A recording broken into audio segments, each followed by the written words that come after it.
বন্ধুরা, আজ আমি আপনাদের সাথে শেয়ার করব মাত্র 1 কাপ ময়দা দিয়ে দারুণ লোভনীয় স্বাদের ড্রাই কেকের একটা মজাদার রেসিপি।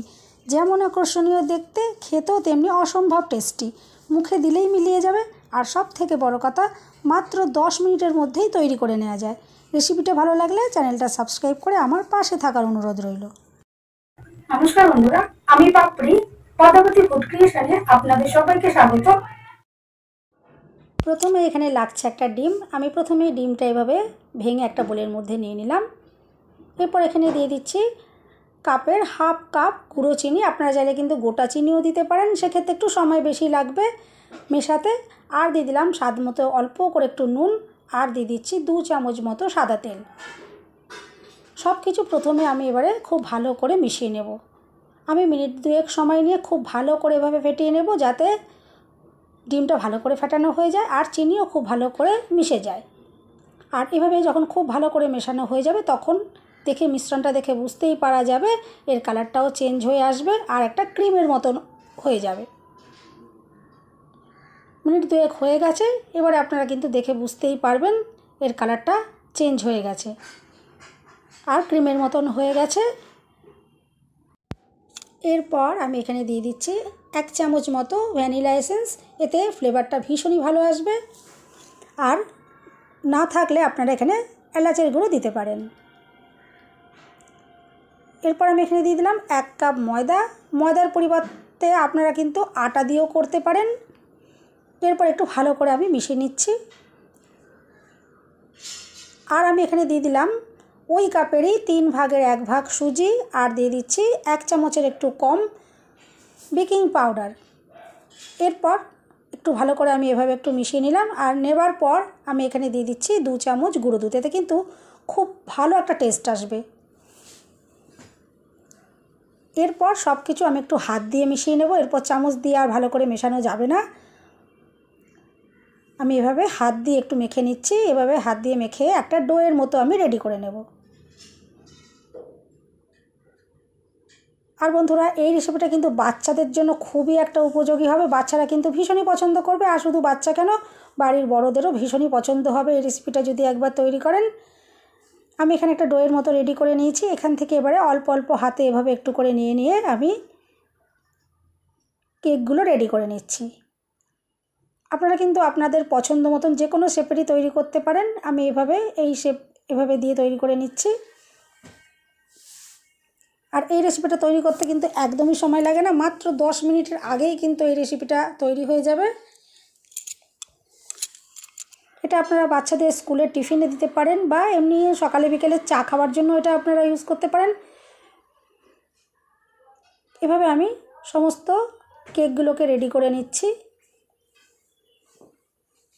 এভাবে তৈরি করা হয়ে গেছে। আর এরপর আমি একটা প্লেটের মধ্যে কিছুটা পরিমাণে সাদা তিল নিচ্ছি। এতে কিন্তু কেকের টেস্ট দ্বিগুণ বাড়িয়ে দেবে।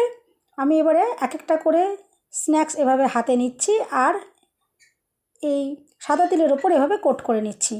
যখন এগুলো রেডি হয়ে যাবে আর এই সাদা তিল যখন মুখে পড়বে, অসম্ভব টেস্টি খেতে লাগবে। এভাবে আমি প্রত্যেকটার ওপরেই এভাবে তিল কোট করে নেব।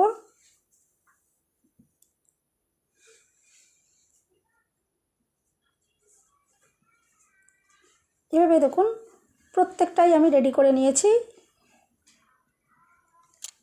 আর 1 কাপ ময়দা দিয়ে কতগুলো ড্রাই কেক তৈরি হয়েছে দেখুন। এরপর আমি একটা কড়াইতে সাদা তেল বেশ কিছুটা পরিমাণে দিয়ে দিয়েছি। আর তেলটা যখন খুবই হালকা গরম হবে, সেই সময় কেকগুলোকে আমি তেলের ভেতরে দিয়ে দিচ্ছি।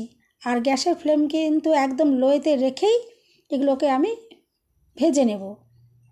এভাবে যতগুলো প্রথমে দিতে পারলাম আমি দিলাম, বাদবাকি যেগুলো রয়ে গেছে সেগুলো আমি পরে এগুলোকে রেডি করে নেব।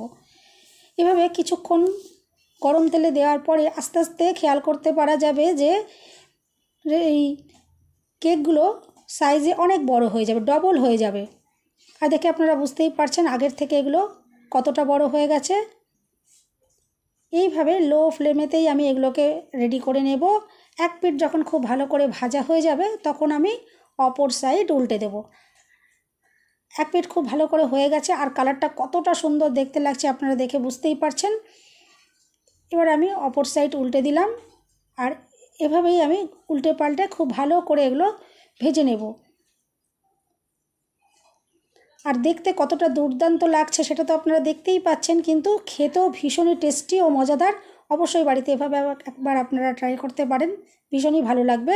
আর বন্ধুরা, রেসিপিটা যদি ভালো লাগে চ্যানেলটা সাবস্ক্রাইব করে অবশ্যই আমার পাশে থাকার অনুরোধ রইল। আর বেল বাটনটা ক্লিক করতে কিন্তু একদমই ভুলবেন না আমার পরবর্তী রেসিপি পাওয়ার জন্য। এভাবে দেখুন আমি ঘুরিয়ে ফিরে খুব ভালো করে এগুলো ভেজে নিচ্ছি।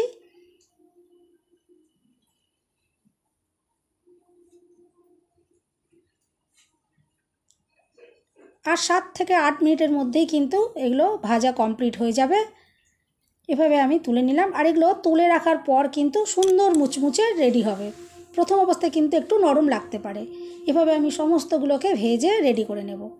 সবগুলো ভেজে রেডি করা হয়ে গেছে। আর দেখতেই পাচ্ছেন কীরকম ক্র্যাক এসেছে। আর যদি এরকম ক্র্যাক আসে তাহলেই বুঝবেন যে রেসিপিটা একদম সঠিকভাবে রেডি হয়েছে।